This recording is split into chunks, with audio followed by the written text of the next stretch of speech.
biztos, hogy milyen hideg van, nem is van vések szerintem. És egyőre még nem fagyott le a kezem, orrom is itt van a helyén, szóval minden rendben van. Közel 10 órás repülést követően a kora reggeli órákban érkeztünk Irkutszkba, Szibéria Párizsába. 17. századi kozák cölöpvárból kinőtt Irkutszk évszázadok óta az utazók és felfedezők kiindulási pontja. Megérkeztünk Irkutszkba. Hála jó Istennek hideg van, -36 fok. Ennek olyan örülünk, látszik is mindenhol, látszik a leheletünkön is. Most tankolunk, eddig jöttünk 3 kilométert, a kifogyott az üzemanyag. Megtankolunk és megyünk le Buguldejkába a Bajkál-tó mellé, a hosszabb úton, ami 6 óra körülbelül.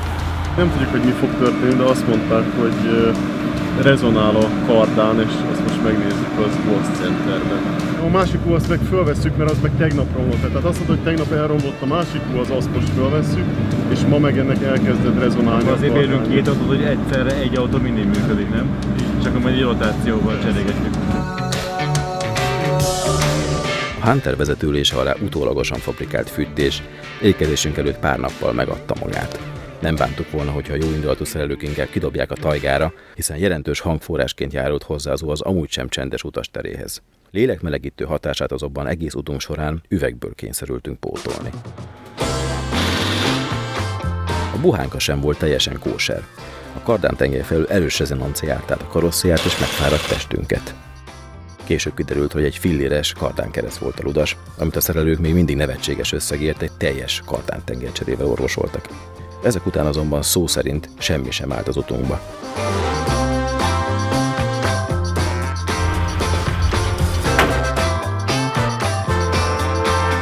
Kemény, nagyon elszokta meg ebből a irgalmatlan, rettenetes göncben, amiben az Antarktiszban is kifeküdhetnénk napozni.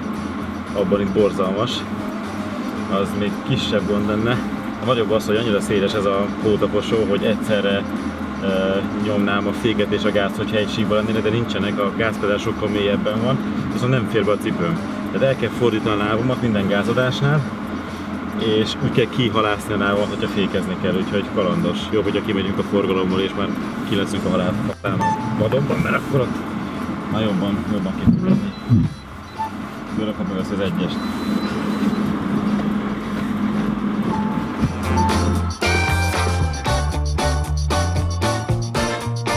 Cár Kolumbusz a Vitus Bering is érintette a várost 1725-ben az első Kamcsatka expedíció során. Sajnos nem sokáig gyönyörködhettünk a csodás faházairól is nevezetes Irkutszk szépségeiben, hiszen terepen közel egy napnyi 160 kilométeres út állt előttünk az esti célállomásig, Buguldejkáig.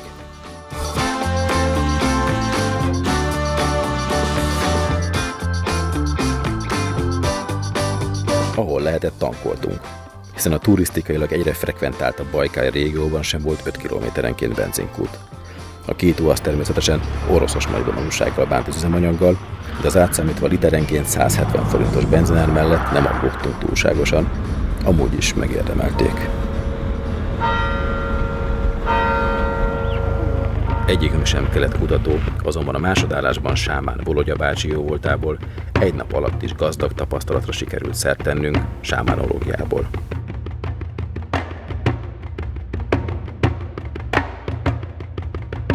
A rítus komplikált elemekből és mozdulatsorokból állt, leegyszerűsítve azonban 5 kilométerenként megálltunk, és a hajtókarcsapágytól a Búrját magyar barátságig mindenre ittunk és löttyintettünk. Utóbbira Volodya bácsi árgus szemekkel figyelt, hogy a szívünktől induljon és kevés pazarlással járjon.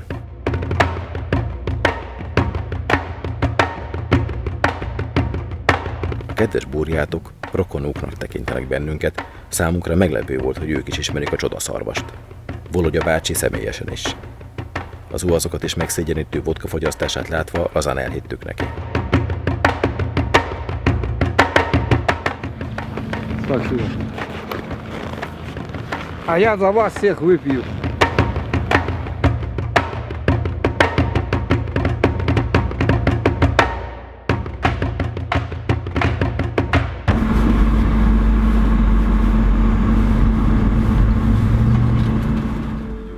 A két UAZ, a néhol durva bánásmód és az extrém megpróbáltatások ellenére megbízhatóan és sztoikus nyugalommal gázolt át mindenen, ahová irányítottuk őket.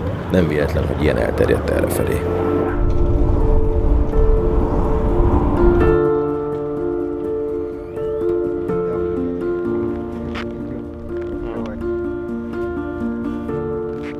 Ez сколько сантиметр? Это может полностью до дна. Окей. Метр, 2 метра может. 2 метра. Но всяко будет. Морозы, холодно будет. Szibériáról leggyakrabban a borzalmas hideg, hatalmas fenyőerdők, végtelennek tűnő távolságok, érintetlen természet és könyörtelen kényszermunkatáborok jutnak eszünkbe. Szibéria a legek földje. Több mint 13 millió négyzetkilométeres terület Oroszország 3/4-ét, bolygónk szárazföldjének pedig közel 1/10 foglalja el. Szibéria gyönyörű, örökre rabjává váltunk, gulág nélkül is.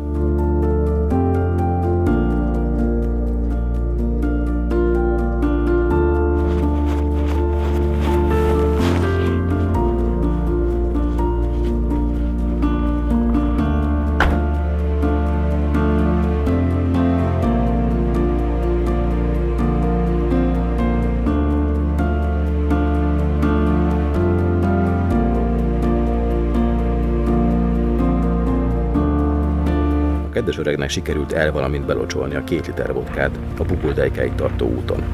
Valójában többet, a hiányzó litert egy a térképen sem szereplő, kihaltnak tűnő, ám de annál hangulatosabb falucska, Kurton zugfőzdőjéből vételezett fagyánónak tűnő párlattal egésztette ki.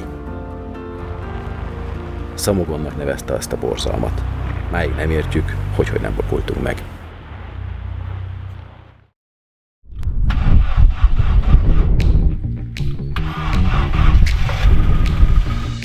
A házigazdáinknál töltött hangulatos este megnyugtató érzése elfeledtette velünk, hogy -38 Celsius fokban legfeljebb 2 óránként be kellett volna indítanunk az autókat, amíg a tavasz beköszönte előtt használni szeretnénk őket. Természetesen reggelre reménytelenül hibernálódtak.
Semmi új tudomány nincs azon kívül, hogy turómadarak, csodaszarvasok hemzsegnek a vidéken.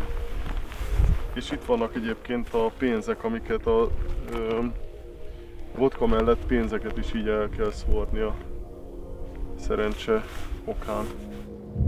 Hát csak a szívemtől csináltam, igen. Honnan csináltad, csak nem kívántál semmit? De hogy nem? Honnan tudod, hogy nem kívántam? Hát mert láttam rajtad. Most csináljam újra? Hát, Most már nem lehet visszavenni, amit egyszer már felajánlottam a jó út érdekében. És azért a 10-est azt nem dobnám el, mert most már csak 10-eseim vannak.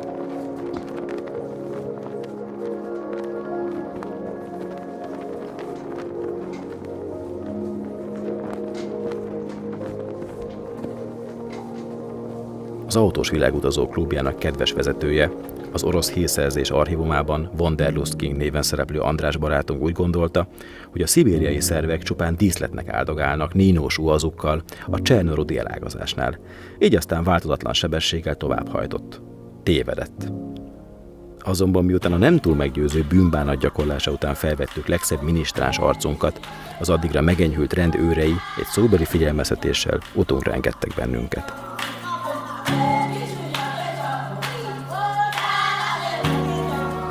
Ahogy a csavargó, úgy mi is itt pillantottuk meg első alkalommal a csodálatos Bajkált.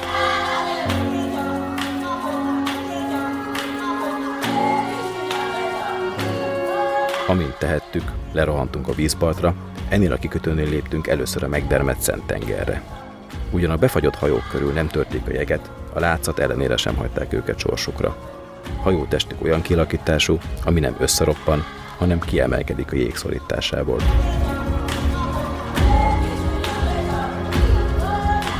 Beszakad, akkor gyorsan pattanjunk ki. Hát az ebből az autóból... Ja, kb. Esélyt van. Hát nem lehet egy kupot se berakni a seggembe, tehát nagyjából így apostrofálra vett a mostani helyzetet. Ha előre nézzük, akkor látjuk, hogy már gumisra koptatták a jeget a szovjetek, de mi még nem. Úgyhogy ez így eléggé fosatós, de minden esetre jobb, mint az M7-es.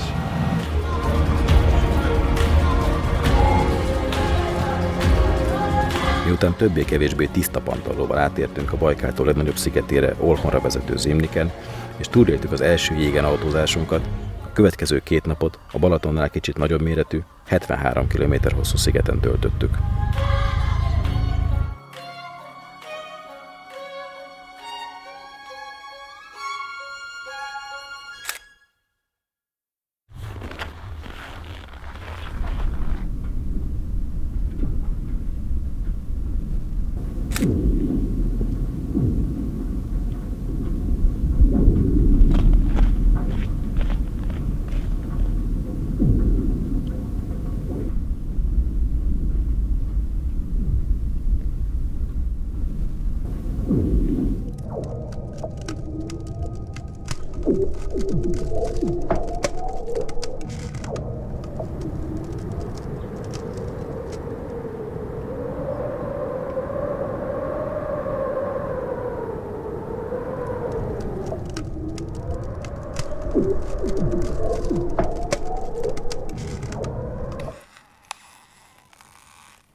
Nem sokan jártak aznap az Olhon-sziget északi csücskénél, amikor a Bajkáltól legnagyobb, 1642 méteres mélysége felé vettük az irányt.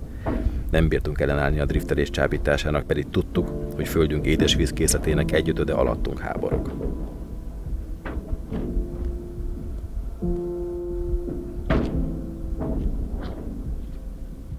A jég alatt annyira tiszta a víz, hogy 30-40 méteres a látótávolság.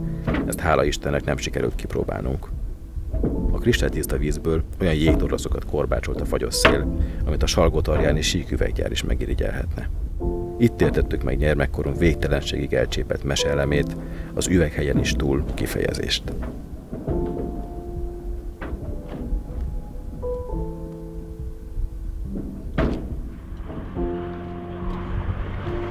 Szinte egy teljes éjszakát töltöttünk a jégen. Kifeküdtünk a jégre, csodáltuk a csillagokat, hallgattuk a rianásokat, és addig szűrcsölgettük a vodkát, amíg kásásra nem fagyott. A legendás sámánszikla előtt még Dzsingisz Kán is meghajolt. Sztálin apóka persze ezt is le akarta romboltatni, de feltehetően a hatalmas távolság miatt végül megmenekült.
A légpárnás hajó az egyetlen biztonságos, a kijelölt utakon kívül is megengedett jármű a befagyott Bajkál-tavon. Bajós érzés, amikor 80-nal tepelsz egy illegális zimniken, a néhol fenekét riszáló uazzal, és a visszapillantó tükörben növekedésnek indul egy Hivus 10-es. Pont olyan, amilyet a hatóságok is használnak.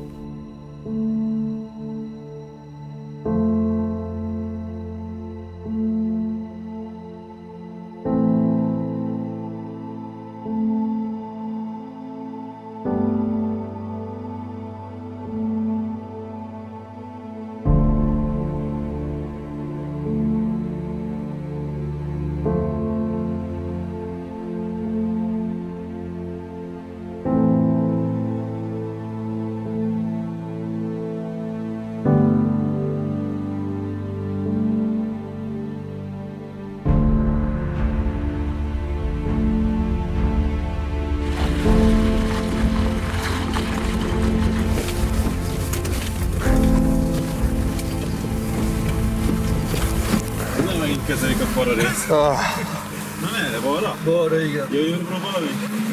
Igen, egy jégkörül bazdmeg. A jégpáncél vastagsága átlagosan fél és másfél méter közé tehető, azonban 2 méternél vastagabb jég is előfordul.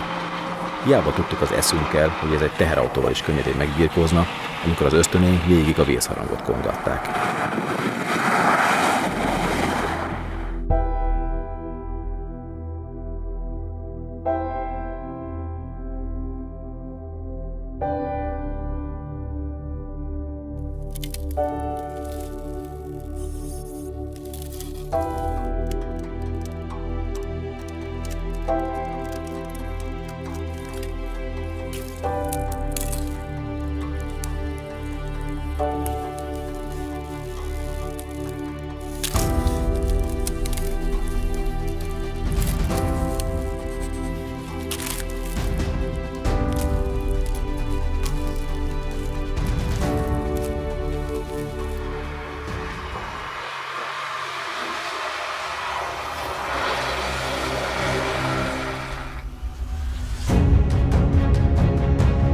Gyalogosan sem mindig sikerül, autóban ülve azonban szinte lehetetlen megállapítani a jég tényleges vastagságát. Komoly veszélyforrásnak tekinthetők bárhol, bármikor előforduló több méteresre is szétnyíló rianások, amiket egy robogó uazzal lehetetlen elkerülni.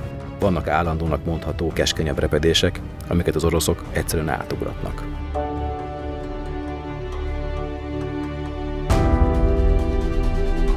Félelmetes sárkányt rajzolt az erózió az alig 3 km hosszú Ogoly sziget nyugati végére.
Odafagyott a tenger! Nagyon hideg már!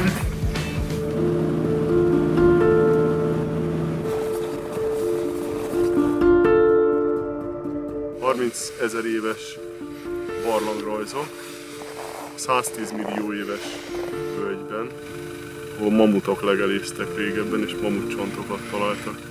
Ősemberek levadászták mamutokat, és közben barlangrajzokat rajzolgattak.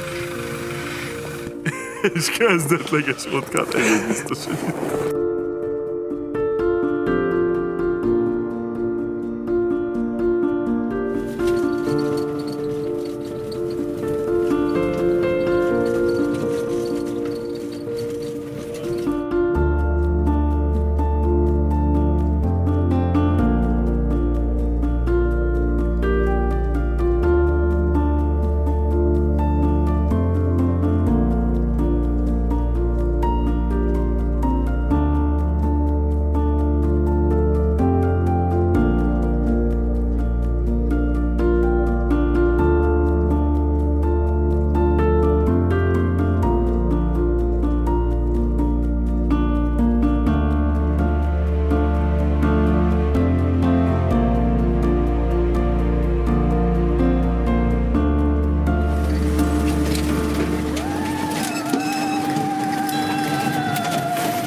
Hát itt nem igen.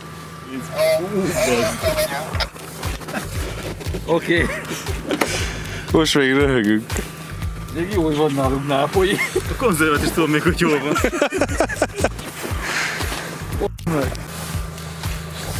Ez csúnya. Nem akasztjuk erre, ezt én annyira akartam mindig használni. Mire más? Azért van.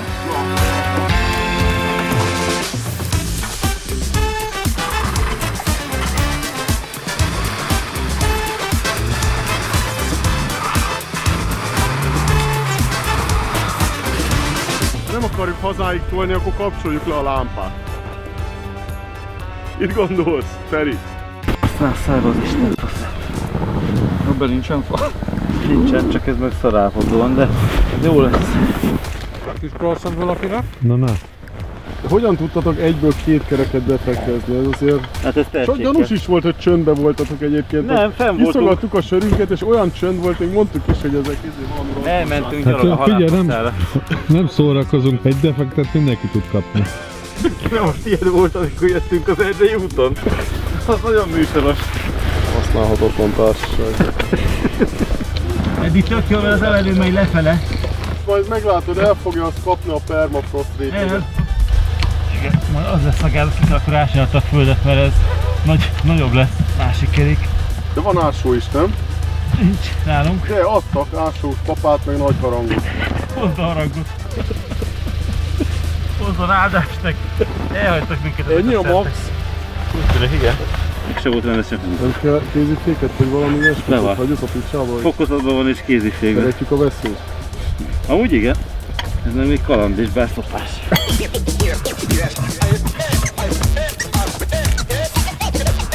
Te őrzed meg kincstári csavarokat. Leesik, akkor várnunk kell, még kiolvad.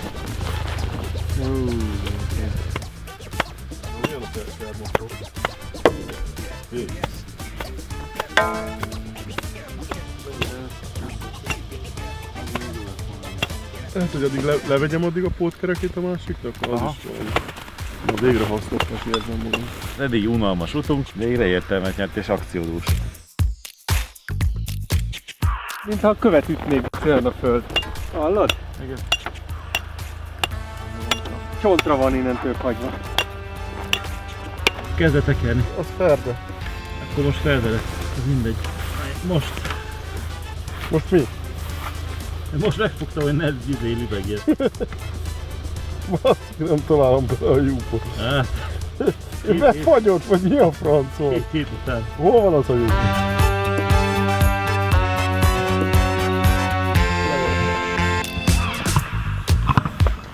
Jó lesz. Várjál, hoztam. Hát jó lesz ez. 21-es lenne?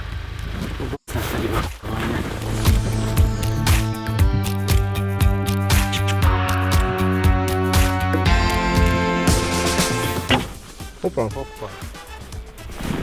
Hát végénél járunk. Sok kell még? Persze.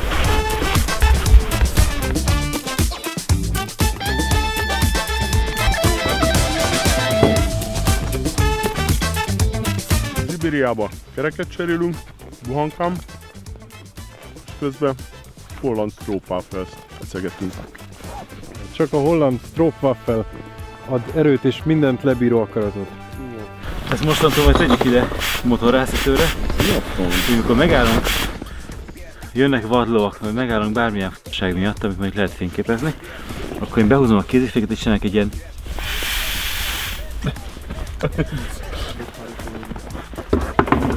Nem másik irányból kéne berakni, vagy nem? De a túloldalról, de próbálom most ezt az oldalt, hogy még a kisebb oboával jár.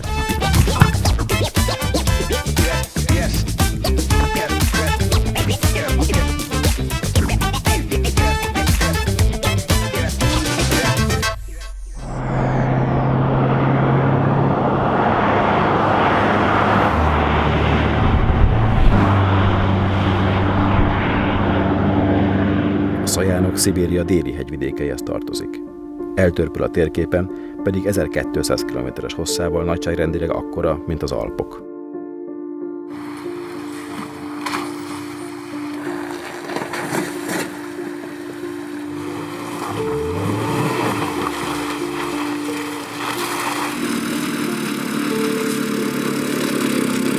keleti Szajánok lábánál szerényen meghúzódó egykori szovjet fürdővárosba, a gyógyhatású forrásairól is nevezetes Ársánba látogattunk. Fürdőt mégsem itt, hanem a közeli Zsölmtyuk hangzatos Arkivia parkjában vettünk.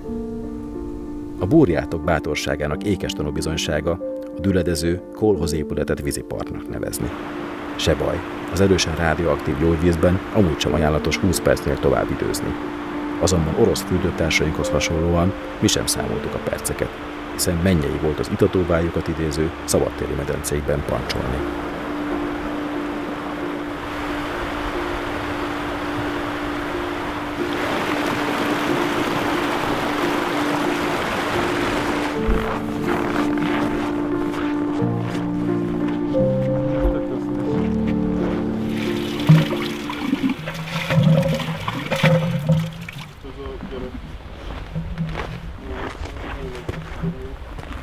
Teljesen el vagyunk veszve.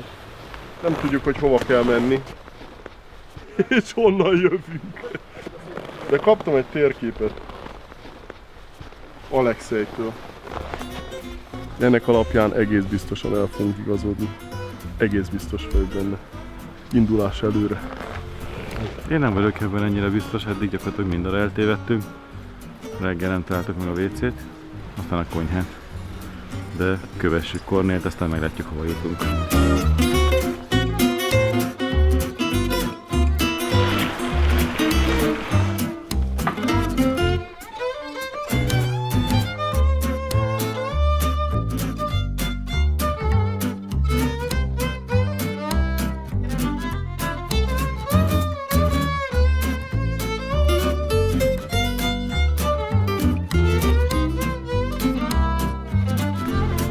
Nem olyan nagyon hideg, ez gyakorlatilag ilyen melegebb, mint a csapvíz.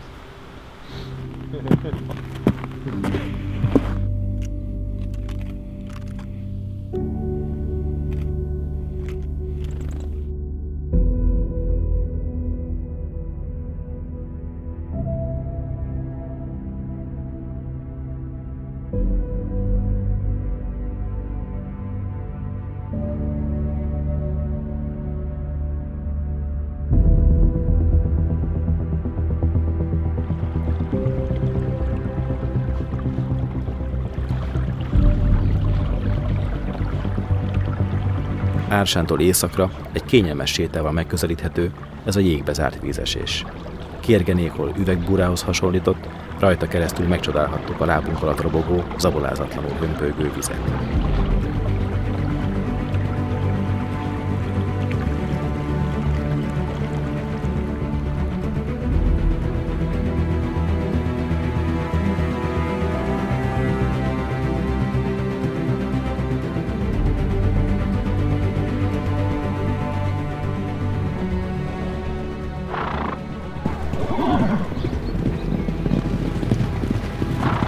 Kalandos túránkat a szélsőséges klímája miatt zornak tűnő Szibéria megismerése vezérelte. Reméljük, hogy úti filmünkön keresztül téged is elbűvölt földünk egyik legutolsó, még érintetlen vidékének varázslatos szépsége.